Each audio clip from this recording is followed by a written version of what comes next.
Every woman wants to look good when she steps out into the world. We have a daily regimen to make sure we're looking our best. We take extra care to buy outfits that complement and are appropriate for the occasion. Well, today on Excellent Living with Cheryl Martin, our relationship expert Dr. Johnny Parker reminds us that while the outer attracts, it's the inner that impacts. Johnny began sharing last month what he calls the 8 great traits for the woman aiming for success in her relationships. You'll want to stay tuned until the end of this broadcast. If you can't, you can order the 2-part discussion on a CD entitled Well Dressed for Relationship Success when you visit our website, excellentliving.org. That's excellentliving.org. Here's Cheryl.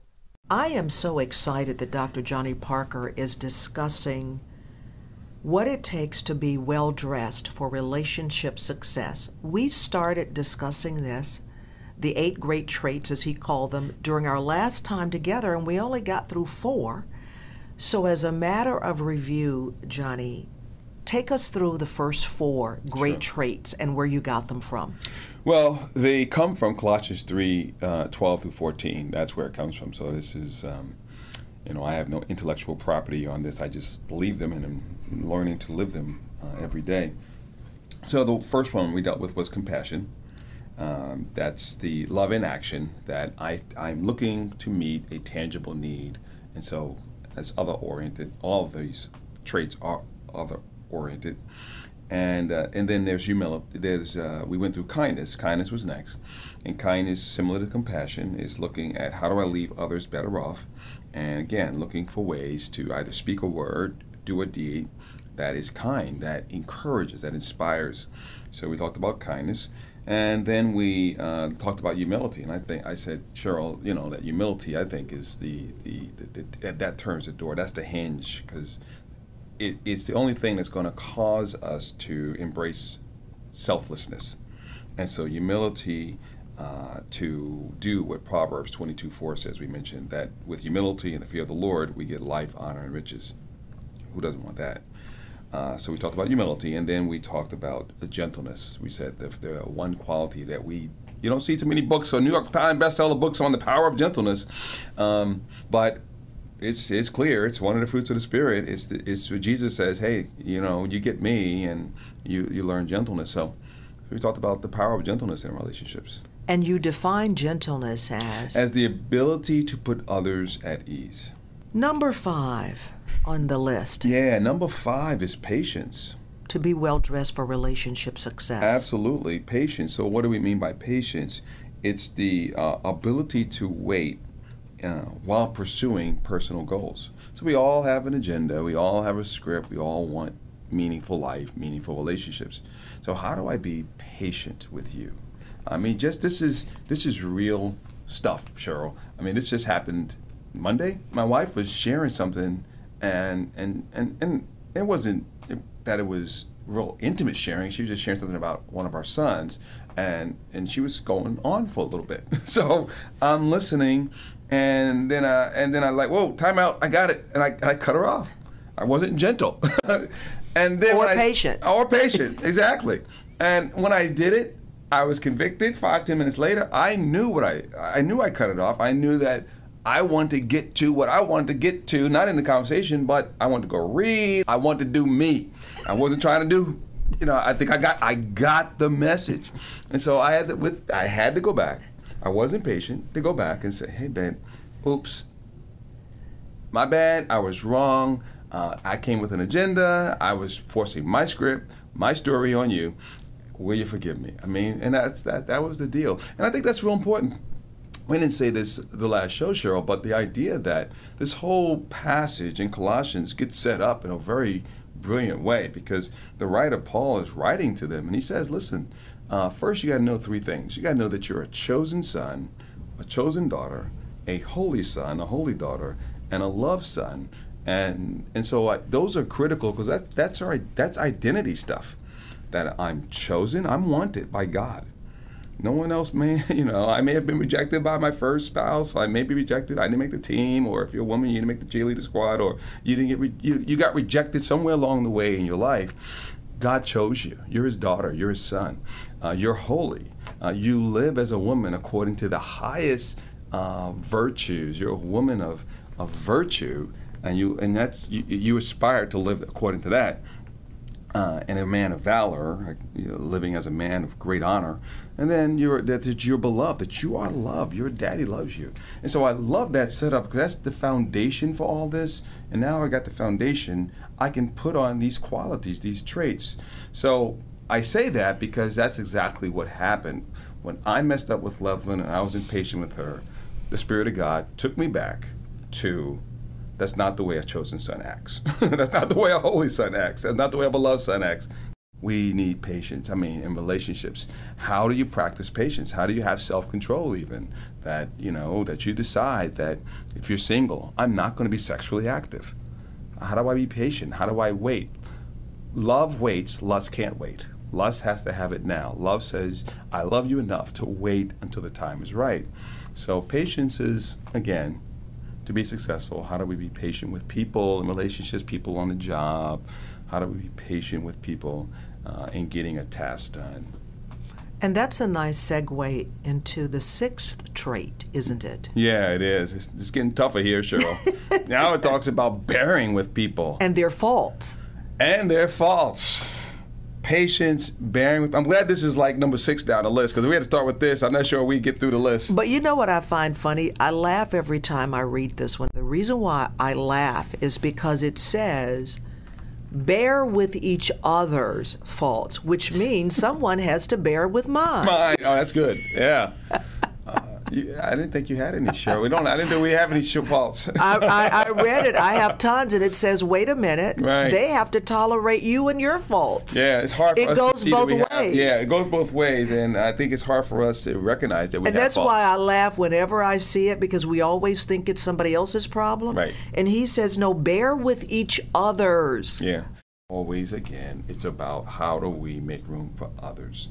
How do we connect well with others? And so yeah, people, whether it's, my gosh, you're a parent, you better learn how to bear with those kids, because you told them 15 times about something, and here it is again. How do I bear? Why? Because God bears with me over and over. How do I, to bear with people? And you said it well, we all have our stuff. We all fall short. I shared with a couple recently, recognizing that God says, rest in my unfailing love. Well, in relationships, we don't have unfailing love. In Him we do. But in relationships, we have failing love. We sing these songs. Disappointing love. Disappointing love. We really sing endless love. Well, there's no endless love between Diana and Larnell Richie. There's no endless love. There's faulty love. There's a failing love. And so that's why these qualities are so important, because we have to bear with and show grace and mercy. And need a forgiving love. Exactly. Yeah. And which is the next word, the next trait. It goes right, and you can see, bear with, and then it goes into forgiving. Forgiveness. Wow. What is that all about? And here's a way that I think of forgiveness. It's the willingness to give up my rights to hurt you for hurting me. Yeah. Because whether we feel we have we just something about that, we feel we have a right to get even. We use accounting terms, if you will. You're going to pay for that. You owe me. And forgiveness is canceling the debt. That's the Lord's Prayer. Or I've heard some Christians say, I can never forgive you for that. Yeah, I can never forgive you for that. And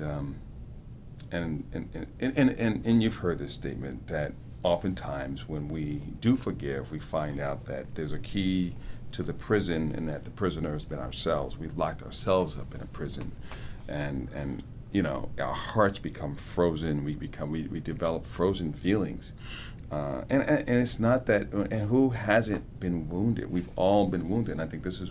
I'm so glad this is on the list, because we've all been wounded. There have been vows betrayed in marriage. There's been vows betrayed in friendships. We've hurt each other. I know my wife has just, the last couple of years, she's had 2 good friends who all of a sudden their relationship's been dissolved, and it's hard to know what happened, and you wonder what happened. I've had friends that I trusted that have betrayed me, And so what do you do with that? And so embracing forgiveness, to be able to embrace forgiveness. And I've learned, and I continue to learn, that I don't have to act like my heart has not been wounded. I can go before God, and I've done this on many occasions. I don't want to forgive them. I don't like them. I don't want to forgive them. And I see that with Jesus. I have a cup, and it's woundedness, and I do not want to forgive them. And I'm doing what Jesus did. Father, if it be your will, let this cup pass from me. Many times I just want to stop right there, put a pin right there. Let this cup pass from me, get them, deal with them. But there's a conjunction there. There's a comma, there's a but not my will, your will be done. And so I'm being honest, God, you got to give me the grace. And the deal with forgiveness, I think where we get confused with this, Cheryl, is we're looking for a feeling with it. There's no feeling with this. We have to lead our hearts to forgive the spouse who betrayed us. We have to lead our hearts to forgive that wayward son, daughter. We have to lead our hearts when a friend has disappointed us, has spoken a word that we trusted in confidence. We have to lead our hearts to forgive in that regard. When I think about forgiveness, what really helps me a lot is, how can I not forgive a person when I think about how many times God has forgiven me? Yeah. Repeatedly, and he has never once thrown his forgiveness in my face. And I was even reading this morning the account in John 21 of when Jesus saw the disciples. I think this was the third time they had seen him after the resurrection. And he talked specifically to Peter, and he told them, cast your net on the right side. Peter denied the Lord 3 times, and I cannot find an instance in Scripture where Jesus ever brought it up. He never said, I told you so. No, that's right. He never addressed it. He even told him and anticipated that you're going to disappoint me. That's just, I just thought about that. To go into relationships and expecting that this person at some point, and I don't know if, now it has me wondering, Cheryl, can we really have true, deep, rich, intimate friendship relationship without disappointment? Well, I don't know what? I wonder.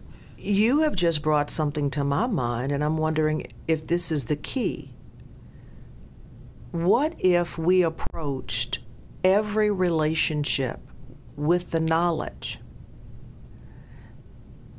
because they are human, right, and I'm human, rather than me expecting them never to reveal a confidence, never to lie, to say, you know what, in other words, I'm giving you a pass card before you do it, which is what Jesus exactly, did. Right, yeah. He said, you know what, I already know what's in you, Peter, and I'm praying for you.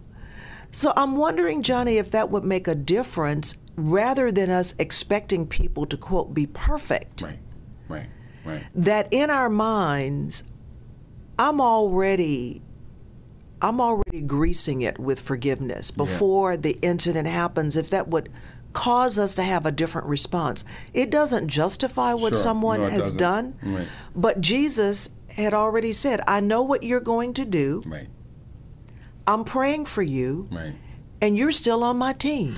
That's amazing. That is, because only God could speak that kind of way, because I got trust issues with you, dude. Even though I may want to give you that pass, now that you have used that pass, I'm not sure I'm giving you another one, depending on the context of the relationship, obviously. But I have real trust issues with you. What do you do with trust when that happens? Well, but how do we handle then what Jesus' response was to Peter as to how many times you forgive a person? Absolutely. He said unlimited. Yeah. Dr. Johnny Parker will share more of his insights on the great trait of forgiveness when we come back. You're listening to Excellent Living with Cheryl Martin. Our resident relationship expert, Johnny Parker, is unveiling the 8 great traits of the well-dressed woman who wants to soar in her relationships. Johnny joins us once a month. He's a trained family and marriage counselor.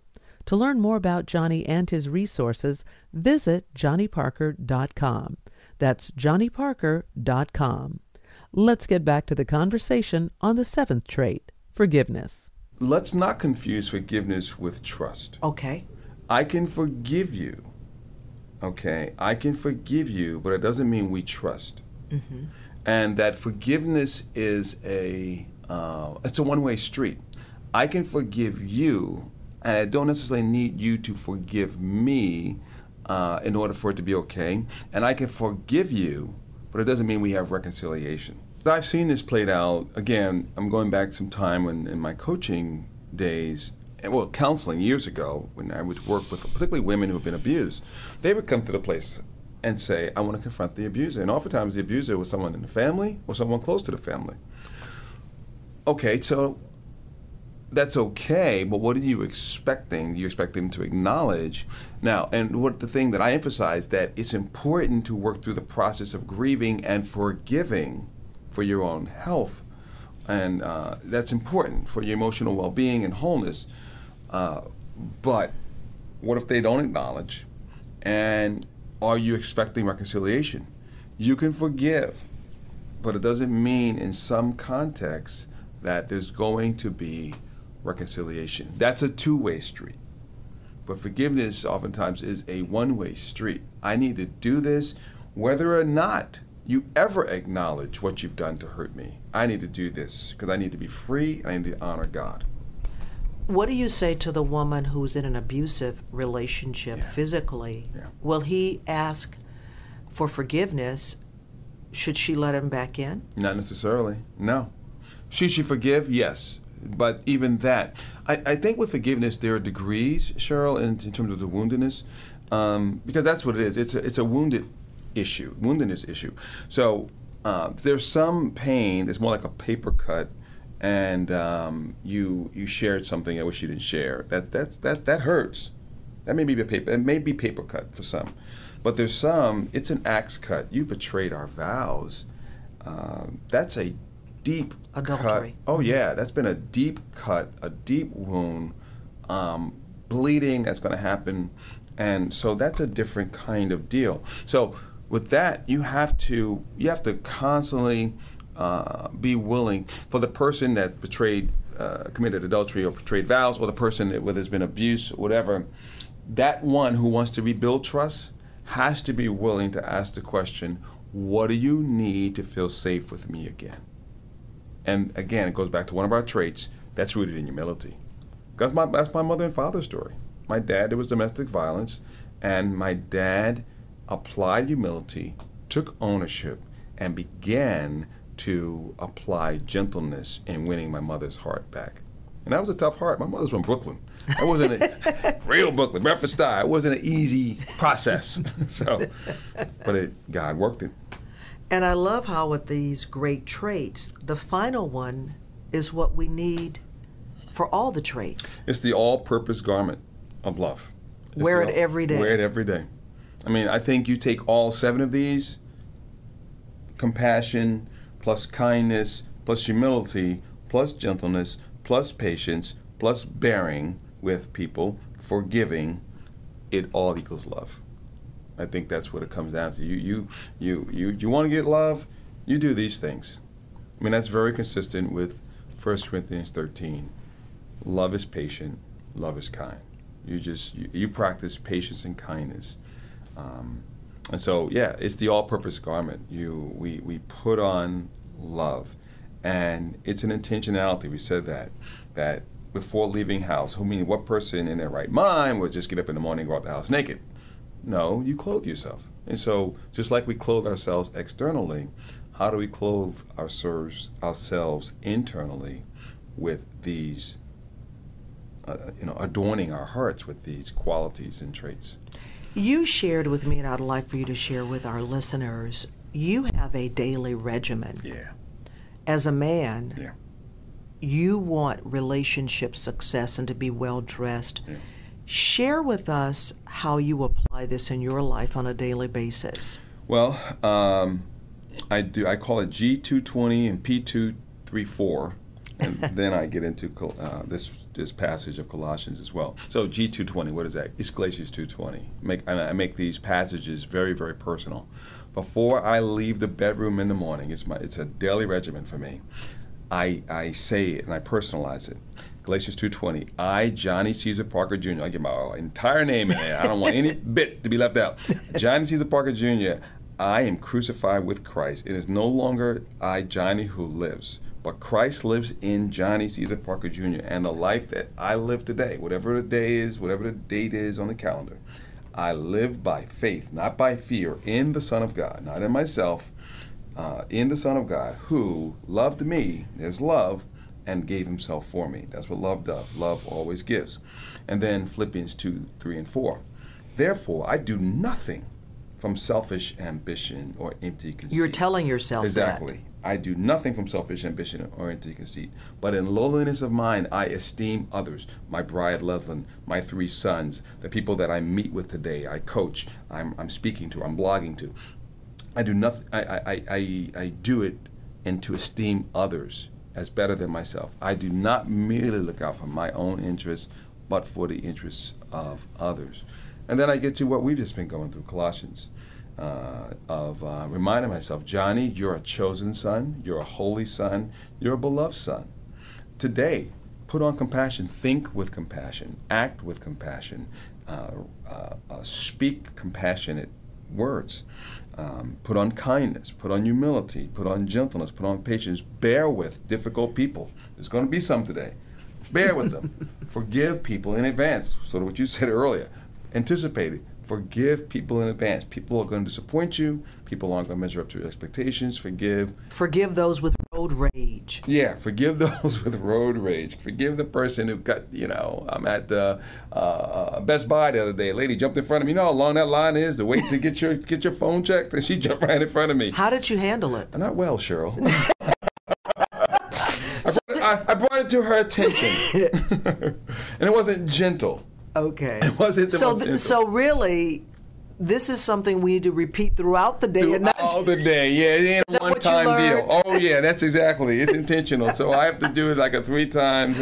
I got one morning, noon, and night. Start off in the morning, like a good cup of coffee, espresso for your soul, but it's to be deliberate throughout your day to continue. Because it's really saying I'm surrendering. And the story is not about me. To do this thing called life and relationships well, I have to live with surrender throughout the day, not just in the morning. Johnny, I am so glad we're talking about this because this kind of intentionality requires focus. Yeah, it does. And discipline of mind. Yeah. But we live in a culture. Think about it. There are so many distractions. I've heard that people can be on Facebook for hours, on your tablet, on your iPad, tweeting, all these other things that there's nothing wrong with them, right. But they don't really get us close to achieving relationship success. I would venture a lot of relationships have been wounded because of these other things that are capturing our time. Right. But this is serious, to totally renew your mind and to really get this in our system. It's work. It really is. And again, all of our hearts, for the Christian, for the non-Christian, we all want this. We all yearn for it. We all hunger for it. We have a thirst for real relationships. I mean, all these reality TV shows, all the books that come out, they all are giving their ideas. And with this right here, we've been talking about these great 8 traits. The way you get it is not by having it and having your own agenda. It's rooted in being selfless. It's rooted in applying the heart. It's rooted in the fragrance, and making my heart a fragrance. And that's how we get this life, honor, and rich relationships. I don't start with insisting that you be a certain way towards me. I start with applying these great 8 traits and becoming these things, integrating these things into my life, compassion, kindness, humility. And the more that we do that, and that's our passion, we want to help the married woman, the married man, the single person, the corporate person, the whatever job or career you have. At the end of the day, you've been made for relationships. You've been designed for relationships. And God wants you to be successful at it. He wants all of us. And we don't do it perfectly, but when we mess up, we fess up. But when we don't do it perfectly, but let's be perfectly honest when we fall short. But this is the key. So I really want to see us do a much better job, get stronger and better, and have richer, vibrant, healthy, flourishing relationships. Well said, Johnny Parker. Thank you so much. Thank you. Some powerful principles for every woman who wants to navigate relationships successfully. Johnny, we so appreciate you sharing your own regimen for making sure you're a well-dressed man. These principles can benefit any person who puts them into practice and makes them a priority. You can order the 2-part conversation on a single CD, Well Dressed for Relationship Success, when you go to excellentliving.org. That's excellentliving.org, and click on Resources. The cost is $15, and that includes shipping. While there, you can read Cheryl's blog and donate online. Want to learn more about Dr. Johnny Parker and his great resources? Just log on to johnnyparker.com. That's johnnyparker.com.